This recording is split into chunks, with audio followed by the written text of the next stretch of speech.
Hello, welcome to scary pizza episode 2।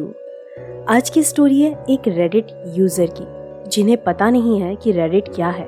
तो उन्हें बता दो कि ये भी एक सोशल मीडिया प्लेटफॉर्म है, बट यहाँ पे लोग अपनी आइडेंटिटी हाइड करके अपनी स्टोरी शेयर कर सकते हैं एंड बहुत से टॉपिक पे डिस्कशन भी कर सकते हैं। सो अगर आप यूज़ करते हैं तो बी केयरफुल, बिकॉज काफ़ी लोग अपनी आइडेंटिटी हाइड करके आपको हार्म भी कर सकते हैं। सो किसी पे भी ट्रस्ट करने से पहले प्लीज़ मेक श्योर कि वो पर्सन कैसा है।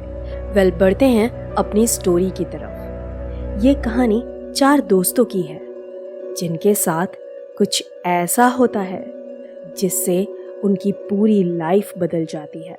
लेकिन ऐसा क्या होता है, चलिए जानते हैं। जिसने ये स्टोरी शेयर की है उसका नेम केसी है। केसी अपने 3 दोस्त लीना, ओलिवर और सैम के साथ एक कैंपेन की प्लानिंग करती है, जहां केसी और ओलिवर रिलेशनशिप में थे और सैम लीना को डेट कर रहा था। ओलिवर के पास एक मिनी वैन थी। अब चारों उस मिनी वैन में अपना सारा सामान रखते हैं एंड कैंपेन के लिए निकल पड़ते हैं। ओलिवर वैन चला रहा था, केसी उसके बगल में बैठी थी और सैम लीना के साथ पीछे की सीट में बैठा था। थोड़ा थोड़ा अंधेरा सा हो चुका था। वो लोग आराम से मस्ती में जा रहे थे। तभी सैम ने कहा कि क्यों ना इस बार शहर से कहीं बाहर जाके कैंपेन किया जाए। केसी भी बहुत एक्साइटेड हो गई। उसने कहा हाँ चलो कहीं बाहर चलते हैं, लॉन्ग ड्राइव भी हो जाएगी और कैंपेन भी। सभी लोग राजी हो जाते हैं और ओलिवर अपनी वैन की स्पीड तेज कर देता है।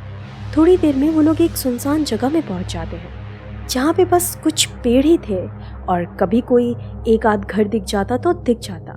उस वक्त अंधेरा भी काफी हो गया था। थोड़ी दूर जाने के बाद उन लोगों को एक पुराना टनल दिखाई दिया एंड उस टनल के अलावा और रास्ता भी नहीं था वहां से गुजरने का। खैर वैन उस टनल के अंदर गई। थोड़ी देर तो सब ठीक था, लेकिन कुछ देर बाद ही पता नहीं क्या हुआ, किसी को बहुत तेज नींद आने लगी। उसे कुछ समझ ही नहीं आया।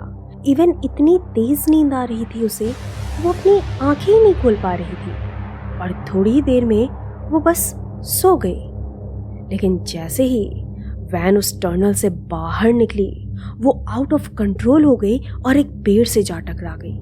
अचानक किसी की नींद खुल गई तो उसने देखा कि वैन में कोई नहीं था, ना ही ओलिव, लीना, सैम, कोई भी नहीं था। वो अपना डोर ओपन करने की कोशिश कर रही थी, लेकिन उससे वो डोर खुल ही नहीं रहा था। इवन वो जब विंडो ग्लास ओपन करने की कोशिश करने लगी तो वो भी स्टक हो गया था। वो तेज तेज विंडो पे मारने लगी और हेल्प हेल्प चिल्लाने लगी। लेकिन तभी अचानक उसे वैन के अंदर एक अजीब सी खामोशी महसूस हुई। एकदम से जैसे सन्नाटा छा गया हो। अचानक उसे लगा कि कोई उसके पीछे बैठा है। जब उसने पीछे मुड़कर देखा तो वहां एक औरत बैठी हुई थी। उस औरत का चेहरा जला हुआ था। ऐसा लग रहा था किसी ने उसके चेहरे पर एसिड फेंका हो। ऐसा भयानक चेहरा देखकर किसी ने चिल्लाना शुरू कर दिया। लेकिन जैसे ही उस औरत ने केसी की ओर हाथ बढ़ाया, केसी जोर से चीखती हुई जागी। उसने देखा कि लीना का हाथ उसके शोल्डर पे था। वो एकदम डरी हुई थी और पसीने से पूरी तरह से भीग गई थी। खैर पास में बैठे ओलिवर ने उसे पानी की बोतल दी और बोला, क्या हुआ, तुम मतलब ठीक हो ना, कोई सपना देखा क्या? तब केसी ने पानी पिया और कहा हाँ कुछ अजीब सा था। खैर थोड़ी देर में केसी नॉर्मल हुई और वो लोग फिर से आगे जाने लगे। थोड़ी दूर जाने के बाद उन्हें एक होटल मिला जहाँ वो लोग रात बिताने के लिए रुक गए। नेक्स्ट डे जब वो उठे तो वहाँ का नज़ारा देख सब बहुत खुश हो गए और वहीं आसपास के पहाड़ों पे घूमने का प्लान बनाया। सभी अपना कैंपेन का सामान लेके पहाड़ की चढ़ाई करने लगे। आसपास सिर्फ पेड़ ही पेड़ थे। उनको चलते हुए लगभग 2 घंटे हो चुके थे। सभी लोग काफ़ी थक गए थे, सो उन्होंने एक जगह बैठने का डिसाइड किया। तब ओलिवर ने बोला कि तुम लोग बैठो, मैं आगे देख कर आता हूँ कि क्या पता कोई अच्छी जगह मिल जाए जहाँ हम टेंट लगा सकें। इतना बोल के ओलिवर चला गया। लगभग 10 मिनट बीत चुके थे, लेकिन ओलिवर अभी तक वापस नहीं आया था। केसी, लीना और सैम अब परेशान होने लगे थे। तब सैम ने कहा कि रुको, मैं देख कर आता हूँ कि ये कहाँ रह गया है। तब केसी और लीना ने कहा, नहीं अकेले मत जाओ, हम दोनों भी साथ में चलते हैं। तीनों ने अपना सामान लिया और साथ में चलने लगे। वो बस 10 कदम ही चले होंगे कि उन्हें ऐसा लगा कोई उनका पीछा कर रहा है। उन्हें लगा कि कोई जानवर होगा। तीनों बिना पीछे मुड़े तेज तेज दौड़ने लगे। दिन का टाइम था, लेकिन वहाँ के पेड़ इतने घने थे कि धूप की रोशनी बहुत कम आ रही थी। खैर, वो लोग दौड़ते जा रहे थे। तभी ओलिवर चिल्लाता है, ओए तुम लोग भाग कर रहे हो, कब से बुला रहा हूँ। ओलिवर को देख के सबके जान में जान आती है और सैम कहता है, यार तूने तो डरा दिया था, लेकिन तुम तो आगे गए थे, फिर पीछे से कैसे आ रहे हो। तब ओलिवर ने कहा कि अरे यार वो मैं रास्ता भटक गया था। खैर वो सब छोड़ो, मुझे ना थोड़ी दूर पर एक मस्त जगह मिली है कैंपेन के लिए, एंड बोन फायर के लिए भी काफी सारी सूखी लकड़ियां भी मिल जाएंगी। वेल, सभी लोग बात करते हुए थोड़ी देर में उस जगह पर पहुंच गए। वो जगह काफी प्लेन थी और वहाँ काफी अच्छे से टेंट लगाया जा सकता था। बट अजीब बात ये थी कि वहाँ के आसपास की जमीन थोड़ी अजीब थी। घास भी नहीं था और थोड़ा सा कुछ अजीब सा था। वेल, ये बात केसी नोटिस करती है एंड जब वो अपने दोस्तों को ये बात बताती है तो सबने उससे कहा, यार तुम कितना सोचती हो, ये सब छोड़ो, चलो टेंट लगाने में हेल्प करो इससे पहले कि और अंधेरा हो जाए। थोड़ी देर में सारे अरेंजमेंट्स हो जाती हैं। जब उन लोगों ने आसपास देखा तो देख के सच में हैरान हो गए। वहां से नजारा वाकई में काफी सुंदर लग रहा था। वहां से नीचे देखने पर घने पेड़ काफी ज्यादा ब्यूटीफुल लग रहे थे। लेकिन अचानक ओलिवर चौंक गया और बोला, नीचे देखो, कोई खड़ा है, लगता है कोई औरत है, देखो तुम लोग को दिखे क्या। तभी सैम और लीना भी देखने लगे, लेकिन उन्हें वहां कोई नहीं दिख रहा था। तब सैम ने कहा, ओए तू पागल हो गया क्या, इतने घने जंगल में कोई अकेली औरत कैसे आ सकती है, तुम्हें शायद कोई हेलुसिनेशन हुआ होगा, चलो अब जाके कुछ खाते वाते हैं। वेल, उसके बाद वो सब टेंट के पास आ गए। रात होने वाली थी, इसलिए बॉनफायर लगाया गया और खाने की तैयारी करने लगे एंड एंजॉय करने लगे। थोड़ी देर बाद वो लोग खाना खा के टेंट में आ गए और बात करने लगे, क्योंकि बाहर अब थोड़ी थोड़ी ठंड होने लगी थी। तब केसी अपना बैग ढूंढने लगी। तभी उसे याद आया कि उसने अपना बैग टेंट के बाहर ही रख दिया था, इसलिए वो वहाँ उसे लेने गई। तो वहाँ पर उसे कुछ आवाज़ें सुनाई देने लगी। केसी को लगा कि शायद उनके ही जैसे कोई और भी टूरिस्ट आए हो यहाँ पे। तो वो टेंट से थोड़ा आगे की तरफ जाने लगी, जहाँ से उसे आवाज़ आ रही थी। लेकिन केसी उन्हें देख के हैरान हो गई। वो देखती है सामने से कोई 3 आदमी आ रहे हैं। उनके हाथ में कुछ शार्प टूल्स हैं। ये देखकर केसी डर जाती है और दौड़ के टेंट के अंदर आ जाती है और ये सारी बात वो अपने दोस्तों से भी बताती है, लेकिन कोई भी उसकी बात पर विश्वास नहीं करता।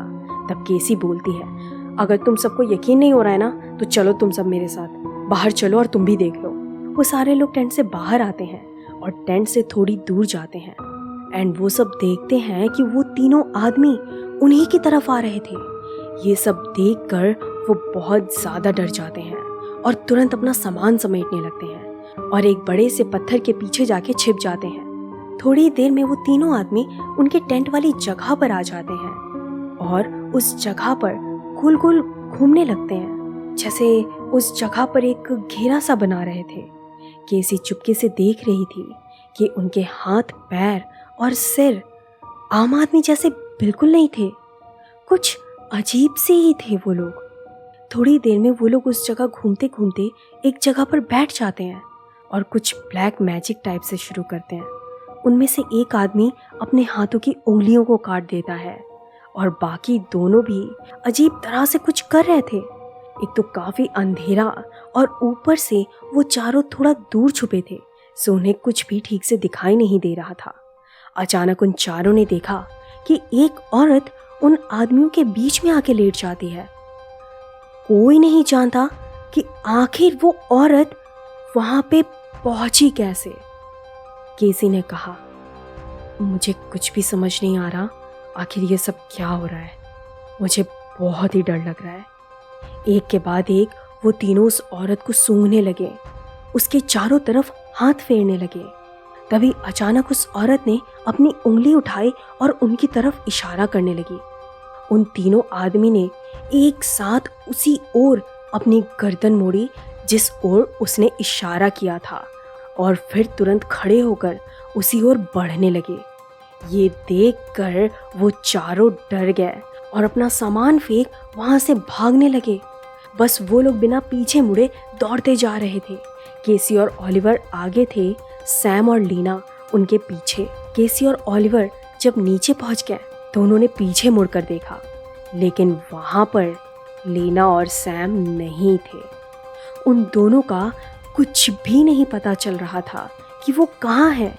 केसी और सैम ने होटल वालों से उस बारे में बात की तो उन लोगों ने कहा कि उस जगह कोई भी नहीं जाता, वो जगह कर्स्ड है। जो भी वहाँ जाता है कभी वापस नहीं आता। आपकी किस्मत अच्छी थी कि आप अभी भी जिंदा हैं। लेकिन उनके दोस्त सैम और लीना कभी भी वापस लौट के नहीं आए। उन्होंने उन्हें ढूंढने की बहुत कोशिश की, इवन पास में पुलिस कंप्लेन भी करवाई। सुबह जब छानबीन हुई तो भी कुछ पता नहीं चला, यहाँ तक कि उनका सामान भी नहीं मिला। केसी ने उस दिन के बाद से कैंपेन करना छोड़ दिया था। केसी आगे कहती है कि पता नहीं क्यों, लेकिन अभी भी उसे ऐसा लगता है कि उनके दोस्त सैम और लीना अभी भी जिंदा हैं, क्योंकि कई बार उसे ऐसा लगता है जैसे कोई उसे हेल्प के लिए बुला रहा हो। इसके बाद केसी ने कुछ शेयर नहीं किया कि वहाँ वो दोबारा गई या नहीं गई। लेकिन अगर आपके साथ कुछ ऐसा होता तो क्या आप दोबारा वहाँ जाते? वैसे आपके साथ भी अगर कुछ ऐसा हुआ है तो आप मुझे अपनी स्टोरी sundaysstoryclub@gmail.com पर भेज सकते हैं। अगर आपको ऐसी स्टोरी सुनने में मज़ा आती है तो स्केरी पिज़्ज़ा चैनल को सब्सक्राइब कर लीजिए। मिलती हूँ मैं एक और वीडियो में एक और स्केरी स्टोरी के साथ।